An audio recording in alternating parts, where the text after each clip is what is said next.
Pois bem, irmãos, então nós estamos tratando o Evangelho de Jesus Cristo segundo escreveu Marcos, né? Então, a minha mensagem hoje ela se divide em duas partes. O batismo de Jesus e a tentação de Jesus no deserto. João pregava no deserto o batismo de arrependimento para a remissão dos pecados. Mas como pregar arrependimento e batizar alguém em batismo de arrependimento, sendo que o mesmo é nascido sem pecado? O único nascido de mulher que não foi concebido pelo pecado, mas sim obra do Espírito Santo. Ele é obra do Espírito Santo. Como diz Mateus 1 e 20 e 21. Vamos ler juntos até, se você quiser. Eu estou lendo aqui pela minha versão King James, 16:11. Mateus 1, 21. 20 e 21. Que nos diz assim: Mas enquanto pensava nessas questões, eis que o anjo do Senhor lhe apareceu em sonho, dizendo: José, filho de Davi, não temas em tomar para ti Maria, tua esposa, pois o que nela está concebido é do Espírito Santo. E ela dará à luz um filho e chamarás o seu nome Jesus, pois ele salvará o seu povo dos seus pecados. Que pecados carregava Jesus para se arrepender diante de uma multidão de homens e mulheres e para que fosse batizado em batismo de arrependimento? No entanto, o mesmo Espírito Santo, logo após o batismo nas águas, que veio sobre ele, em espírito, o leva para o deserto para ser tentado. Que pecados carregava Jesus para que fosse batizado? Jesus, um homem que nasceu sem pecados. Então, essa é uma pequena introdução que eu quero trazer para vocês aqui. E nós vamos entrar na parte 1 dessa mensagem, que nos fala a respeito do batismo de Jesus. E nós vamos ler todos juntos Marcos, capítulo 1, do versículo 9 ao 13. Marcos, capítulo 1, versículos 9 ao 13. Que diz assim: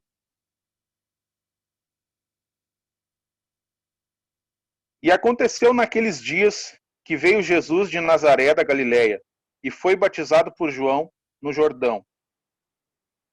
E imediatamente, saindo da água, ele viu os céus abertos e o Espírito como pomba descendo sobre ele.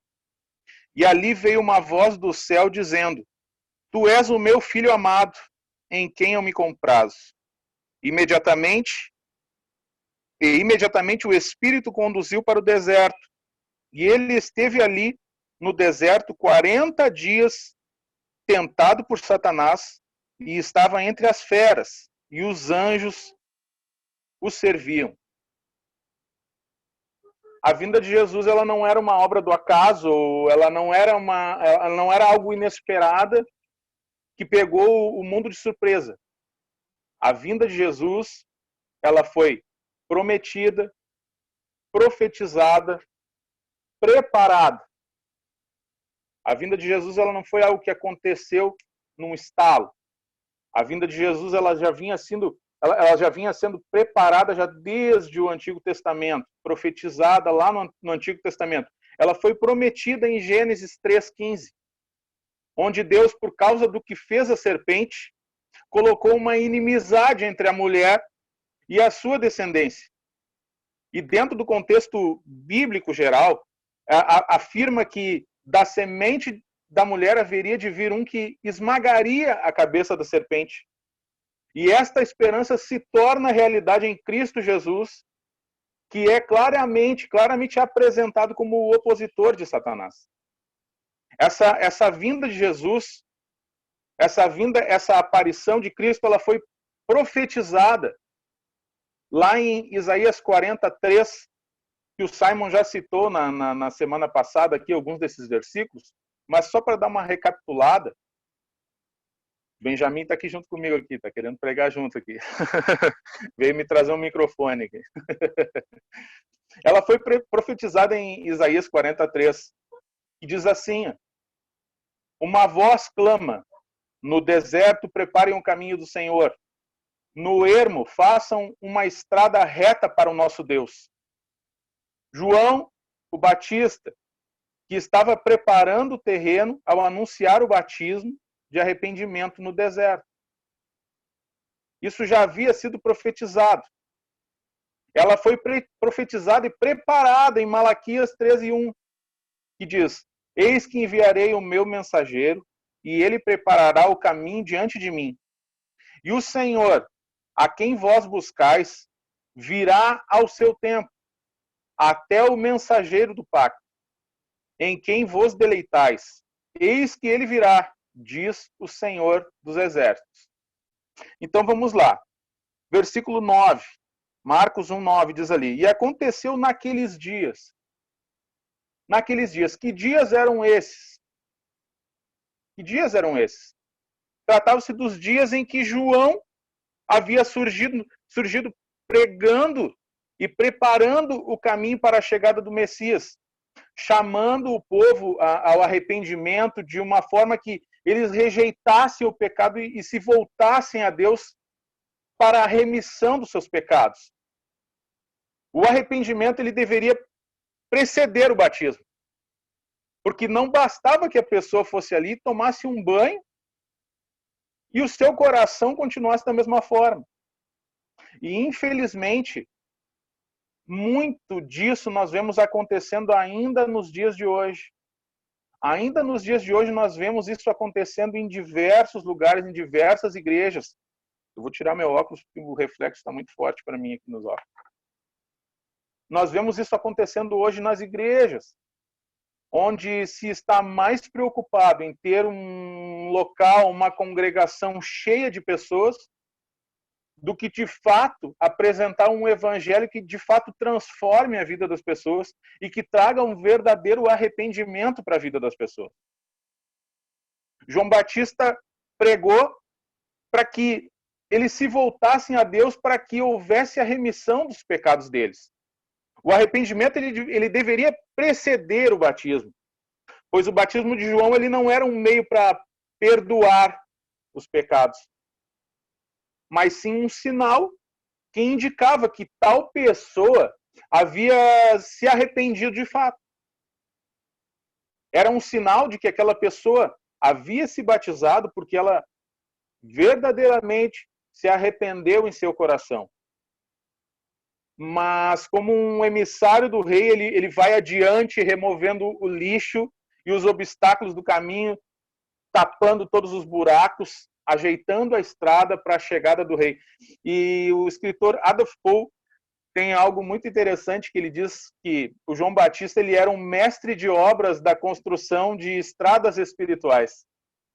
E o Warren Wiersbe diz que nos tempos antigos, bem difícil de pronunciar o nome dele, né? Nos tempos antigos, antes de um rei ir visitar uma determinada localidade onde ele reinava, um mensageiro era enviado para preparar o caminho. E isso incluía a reparação de estradas e a preparação do povo.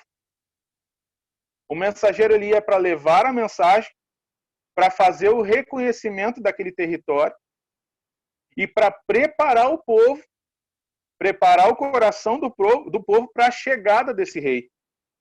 Então, João Batista, ele preparou o caminho do Senhor ao conclamar a nação para o arrependimento. João Batista vinha preparando a estrada do coração daquele povo para a chegada do Messias.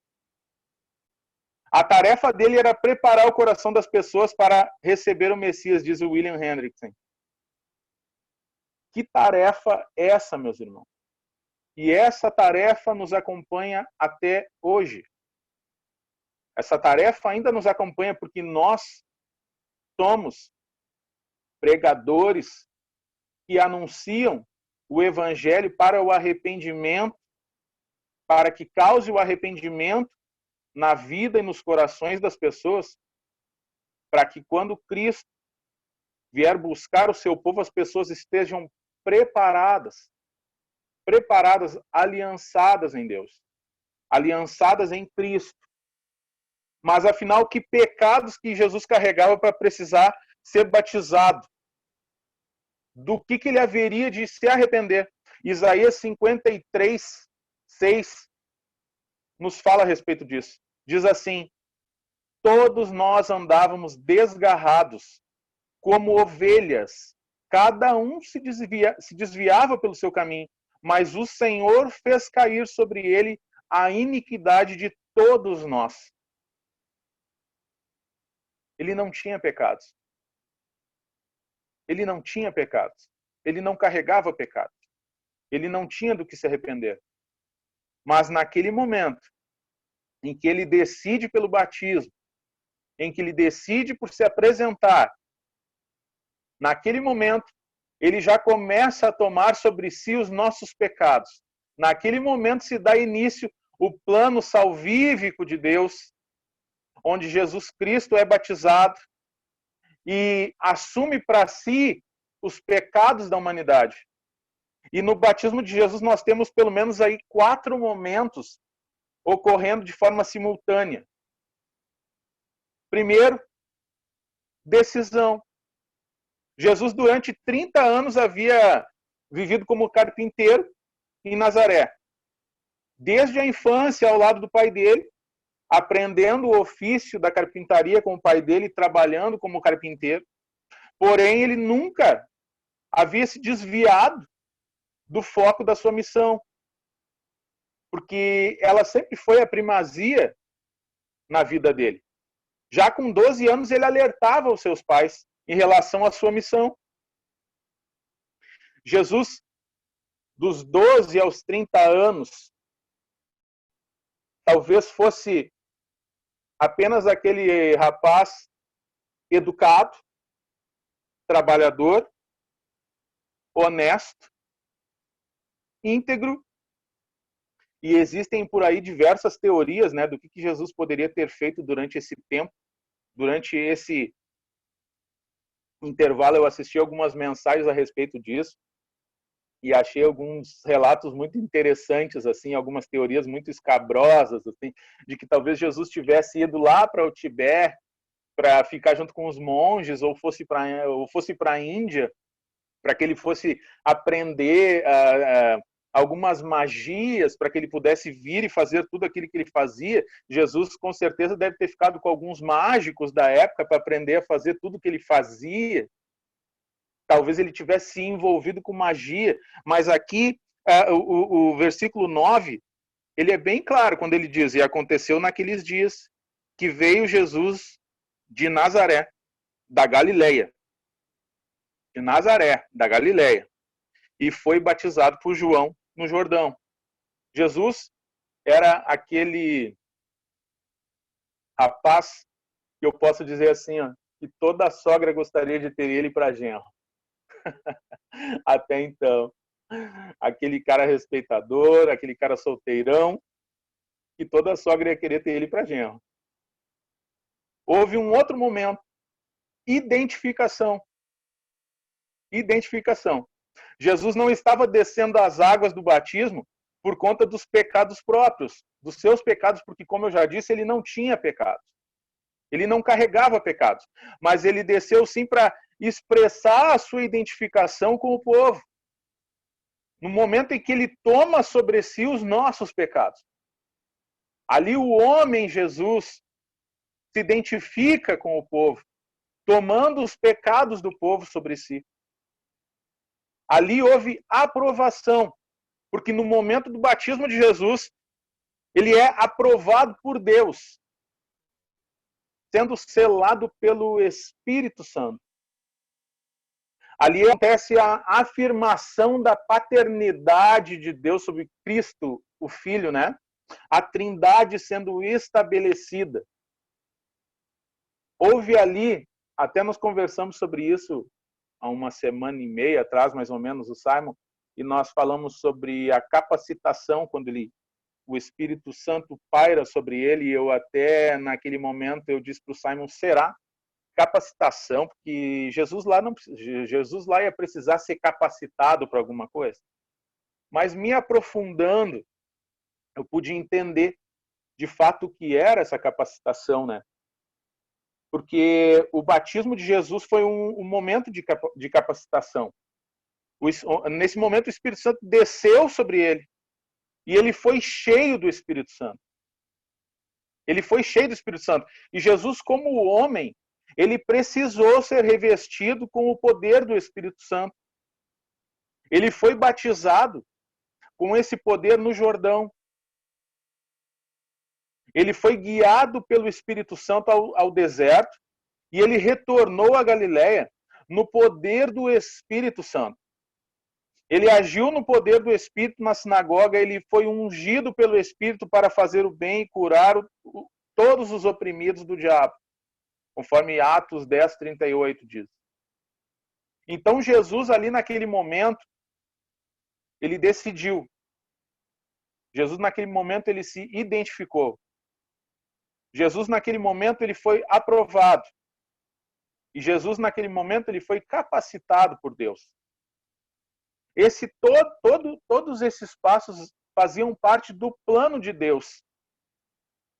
Do plano de Deus para a vida de Jesus e faziam parte do plano de Deus para a nossa salvação através da pessoa de Jesus Cristo. E eu quero trazer uma parte para falar sobre essa questão, né? A pomba, conforme diz no versículo 10 ali, e imediatamente, saindo da água, ele viu os céus abertos e o Espírito como pomba descendo sobre ele. O Espírito Santo desce sobre ele em forma corpórea. E a pomba, no dilúvio, na época de Noé, ela traz o sinal do término do julgamento de Deus sobre a humanidade através das águas. Quando ela sai pela segunda vez e retorna com um ramo seco em seu bico. E quando Noé percebe que as águas começam a diminuir. Então, quando a pomba sai e retorna com aquele galho na sua boca, no seu bico, é que Noé percebe que as águas começam a diminuir e ele percebe que o julgamento está chegando ao seu final.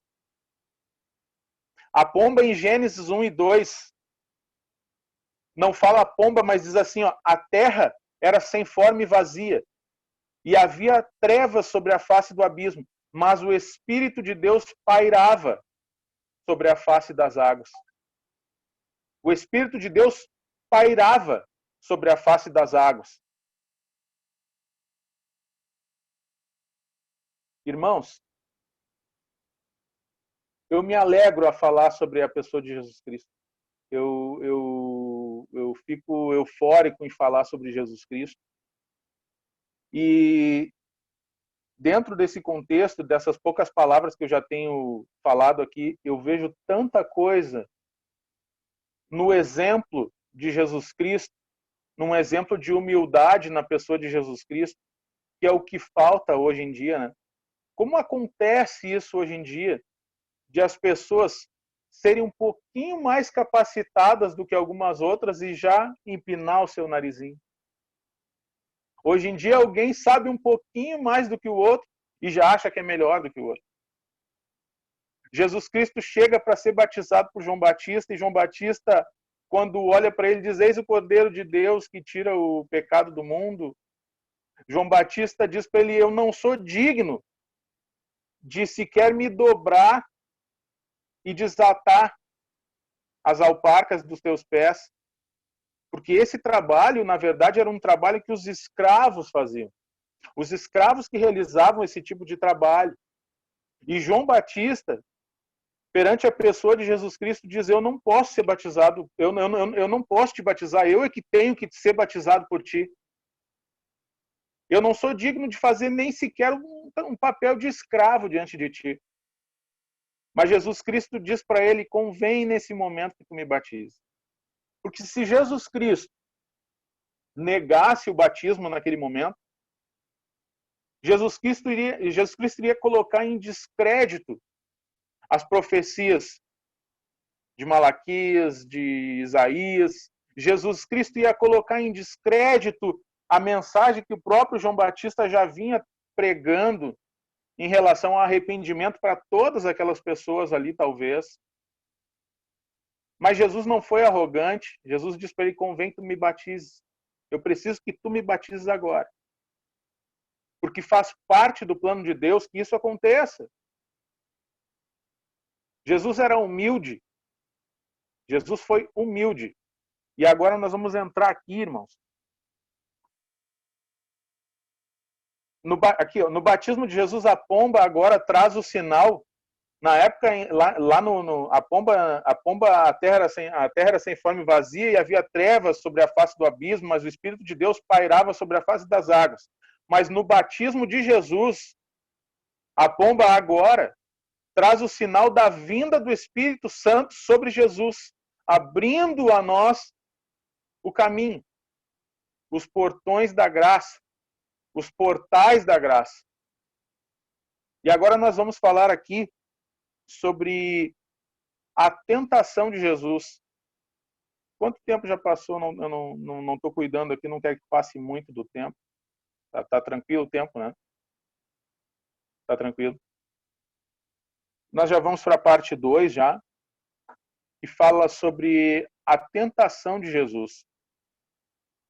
Ali diz assim: e imediatamente, saindo da água, ele viu os céus abertos e o Espírito, como pomba, descendo sobre ele. O Espírito imediatamente o conduziu para o deserto. E aqui eu trago esse detalhe para o não engrandecimento de Jesus após ser chamado de filho pelo próprio Deus. Jesus desce as águas, quando levanta, recebe o Espírito Santo, que vem em forma corpórea. Após o céu se rasga. E Deus fala: esse é meu filho amado, em quem eu me alegro, em quem eu me comprazo. Ele é chamado de filho de Deus pelo próprio Deus. João Batista testemunha isso, de ter visto e ter ouvido. João Batista dá esse testemunho. Jesus é chamado de filho de Deus pelo próprio Deus. E isso me chama atenção para o não engrandecimento de Jesus Cristo em relação a tudo isso que havia acontecido ali. Isso tudo não foi uma garantia de que ele não haveria de passar por provações, porque deserto é lugar de provação, de morte, de privação. Jesus Cristo, talvez depois de ser batizado, ter recebido o Espírito Santo, ter ouvido do próprio Deus que era filho dele. Vocês já pensaram se fosse hoje? Talvez se fosse um de nós. Eu não vou para o deserto. Não, eu não preciso mais. Deserto para quê? Isso aí não é para mim. Eu sou filho de pastor. Eu não sou, mas a gente ouve muito isso por aí. Sou filho de pastor. Eu não preciso. Eu vou estar precisando passar por deserto. Eu não preciso passar mais por isso aí. Não. Eu já fui chamado de Deus, já fui chamado de filho pelo próprio Deus. Meu pai é o próprio Deus, então eu posso passar para a fase 2 agora. Eu não preciso mais passar por isso. Mas não. Jesus Cristo não se engrandece. E ele cumpre o plano do Pai na sua vida, arrisca, e ele vai para o deserto. E eu estava assistindo essa semana alguns documentários e alguns vídeos que mostram algumas escavações arqueológicas e mostram um determinado local que provavelmente ou possivelmente possa ser onde Jesus Cristo havia sido batizado por João Batista. E esse local fica a mais ou menos 200 metros do deserto da Judéia. Por isso que fala aqui que imediatamente ele foi levado ao deserto, e isso nos ajuda a entender um pouco mais essa questão geográfica do espaço, porque parece assim que imediatamente foi um estalo de dedos e foi teletransportado, né? Não, porque o local era próximo. Onde ele estava sendo batizado era próximo do local do deserto da Judéia, para onde Jesus Cristo haveria de ir, de ser levado. Ele sai dali e vai para o deserto. Deserto que é lugar de luta, deserto que é lugar de escassez. Mas o deserto, ele pode ser um lugar de escassez e luta para aquele que está passando por uma necessidade. Por exemplo, uma necessidade financeira. Uma necessidade financeira pode ser um deserto na vida de alguém. Uma fase de desemprego pode ser um deserto na vida de alguém. Doença pode ser um deserto na vida de alguém. Mas a abastança também pode ser um deserto na vida de alguém. Porque quando você tem muito, você pode também suprir todos os desejos da tua carne com esse muito. E talvez esse possa ser o deserto da vida de muitas pessoas hoje em dia também. Porque as pessoas hoje em dia, elas têm tudo. E elas tendem a querer suprir muito mais os desejos da sua carne com esse muito, com essa abastança, do que realmente trazer para si aquilo que realmente importa, né? Eu tive um pastor aqui na minha igreja, no Distrito São José, onde eu me congregava aqui, Assembleia de Deus, e ele disse que ele tinha um estacionamento no centro de Porto Alegre. E ele conversava muito com um funcionário federal, se não me engano era juiz ou desembargador ou alguma coisa desse tipo. E ele foi pregar para ele, certa vez ele pregando para ele, e ele disse assim para ele: pastor, eu vou para sua igreja então. Então vou fazer o seguinte, gostei da sua igreja, gostei disso aí que o senhor me falou. Só que é o seguinte, eu tenho que ir direto para pastor, porque eu, no meu nível social, no meu nível intelectual e financeiro, eu preciso ir direto para pastor, né? Eu não preciso passar por esses outros negócios que o senhor falou aí, isso aí não é para mim. O meu negócio, se eu for para a sua igreja, tem que ser para ir direto para as cabeças. Eu tenho que ir direto para o pastorado. Então, o deserto na vida das pessoas, o deserto também pode ser sinal de abastança na vida das pessoas, em que as pessoas não sabem lidar com aquilo que elas têm. Ao mesmo tempo que aquele que está desempregado, aquele que está passando por doença, como nós oramos agora pelo irmão ali, essa família agora, eu não sei qual é a situação dessa família, mas eles estão passando por esse deserto. Toda semana eu abro as redes sociais e eu vejo pessoas que estão perdendo a vida através dessa doença. E isso tem sido um deserto que nós temos enfrentado. Aqui em Porto Alegre, por exemplo, agora desde a semana passada que nos liberaram 30 pessoas. Até então nem isso nós tínhamos. Cultos era somente através de live. É um deserto que nós estamos passando. Mas Jesus foi levado ao deserto para ser tentado. E o ministério de Cristo foi confirmado pelas Escrituras, pelos profetas, pelo precursor, pelos seus próprios predicados e pelo Pai. Contudo, antes de Jesus começar efetivamente o seu ministério, ele foi conduzido pelo Espírito ao deserto para vencer o diabo. Porque entre o batismo de Jesus e a tentação no deserto, não houve intervalo, não houve descanso. Da glória de ser chamado de filho de Deus, ele passa a ser tentado pelo diabo no deserto imediatamente. O que desbanca essas teorias dessas igrejas neopentecostais emergentes de que no momento que você conhecer Jesus, você nunca mais vai ter problemas, você nunca mais vai passar por lutas, a sua vida daqui para frente vai ser saldo positivo, saldo sempre azul na sua conta bancária. Que maravilha se fosse assim. Que maravilha se fosse assim.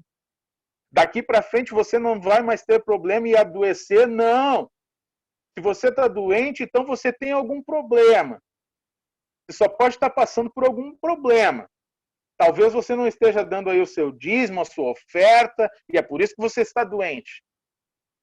Uma vez eu fui tocar, eu sou músico, sou baterista, eu fui tocar em um determinado lugar em que o apóstolo Que nem nos conversávamos certa vez, que o apóstolo bom é apóstolo morto. Né? O apóstolo pregava para as pessoas o seguinte: vocês não têm fé, porque se vocês tivessem fé, vocês estavam andando de carro importado, que nem eu. Mas se vocês tiverem fé, vocês vão trazer aqui o dinheiro do aluguel, da conta de luz, dinheiro da água. Vocês não precisam pagar isso. Se vocês tiverem fé e trazerem isso e botar aqui diante do altar, vocês vão ver que vocês vão ficar ricos. Era essas palavras, não estou exagerando, eram essas as palavras. Vocês vão ficar ricos. Eu vou fazer oração aqui hoje para que vocês fiquem ricos. Então, essas igrejas hoje, você olha para essas igrejas, são milhares de pessoas correndo atrás dessas igrejas, né? E todo mundo precisa de dinheiro. É a mesma coisa que aquelas igrejas onde se ora muito por curas e milagres, onde você vê pessoas de terceira idade, 70, 80 anos. Qual é a pessoa de 70, 80 anos que não tem uma dor no joelho, uma dor na coluna? Eu mesmo estou sempre com dor nas costas, estou sempre com dor de cabeça. Como a gente vê isso acontecer no meio dessas igrejas emergentes aí? Então, Jesus dá glória de ser chamado Filho de Deus pelo próprio Deus. Imediatamente ele é lançado para o deserto, mas aqui diz assim, ele é impelido, em outras traduções, assim que ele é impelido ao deserto. Essa palavra impelido quer dizer que ele é lançado, jogado com força, mas não no sentido de que Jesus não queria, mas no sentido da urgência do que precisava acontecer. Era urgente que isso acontecesse. Então ele é impelido pelo Espírito Santo para ser tentado e para que ele fosse tentado e fosse vencer o diabo no deserto. E Marcos ainda diz assim, a primeira, e uma coisa isso aqui, irmãos, que fica muito claro na minha mente, né? Fica muito claro na minha mente isso. Das tentações que nós lemos aqui, uma das que salta à vista como um sujeito oculto na frase é justamente essa, né? A primeira tentação que nós temos em destaque aqui, né, é como um sujeito oculto na frase. Eu, Filho de Deus, confirmado, selado, batizado, prometido, profetizado, capacitado, decidido, eu não vou para deserto nenhum. Eu não preciso disso. Essa é a primeira tentação do deserto. Essa foi a primeira tentação para o homem Jesus Cristo no deserto.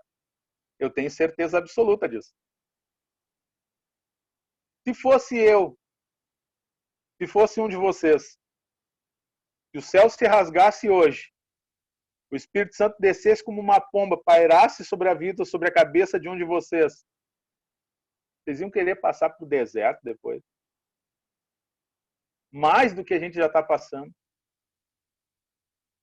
Desemprego, doença, enfermidade, não ia querer passar para o deserto. A gente não ia querer. A gente não ia querer sofrer porque a gente não gosta de sofrer, né? A nossa carne, ela quer o que é bom.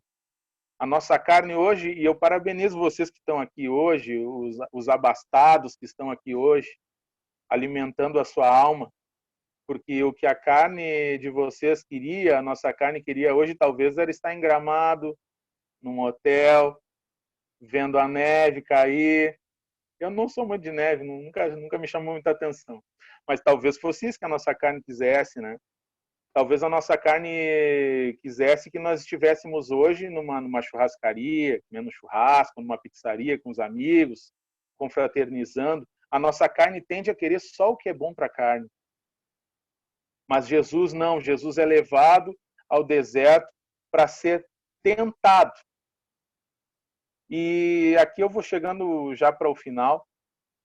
E na tentação de Jesus, a tentação de Jesus estava no plano eterno de Deus. No Jordão, o Pai testificou a seu respeito e ficou provado que ele era filho de Deus. Mas no deserto, ele foi tentado para provar que o homem era perfeito. No deserto, Jesus ele foi tentado para provar que mesmo sendo homem, ele poderia ser perfeito. E aqui nós temos poucas tentações. Durante 40 dias ele ficou no deserto. E algumas tentações são relatadas aqui. Mas imaginem 40 dias sendo tentado no deserto. Todo tipo de tentação possível o inimigo deve ter colocado diante dos olhos dele, diante dele. Aqui as que não são relatadas. Todas as que não são relatadas e que vêm na sua mente agora. Eu tenho certeza que agora, na mente de você, está vindo alguma coisa terrível. Isso aí o diabo pode ter colocado diante dele. Tudo aquilo que a nossa carne ama, provavelmente o diabo tenha colocado diante dele. Mas ele, sendo fiel ao seu chamado, sendo fiel ao Pai, vence o diabo através da palavra. Vence o diabo porque ele era a palavra, ele era o verbo vivo. Ele foi tentado para provar que o homem era perfeito.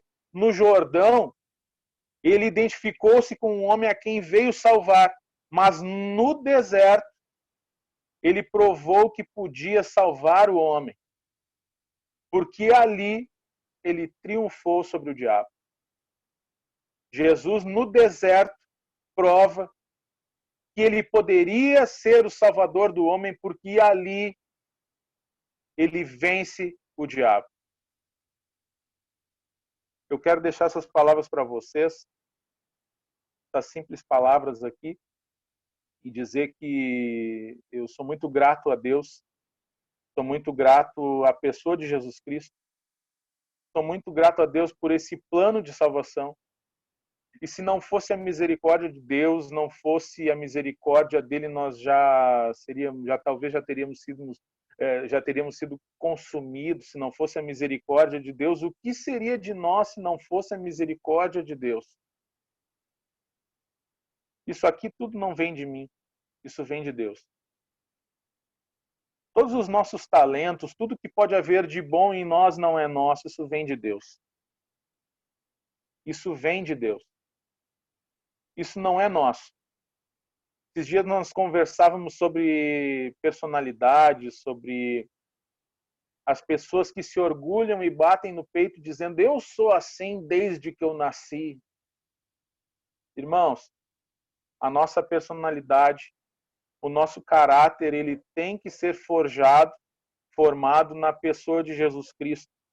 Porque não sendo isso, nós somos apenas fruto do meio em que nós crescemos, em que nós nos geramos, com quem nós convivemos. Nós somos apenas fruto das nossas amizades e formamos as opiniões apenas em relação a tudo aquilo que a gente viveu. Nós somente somos quando nós somos em Jesus Cristo.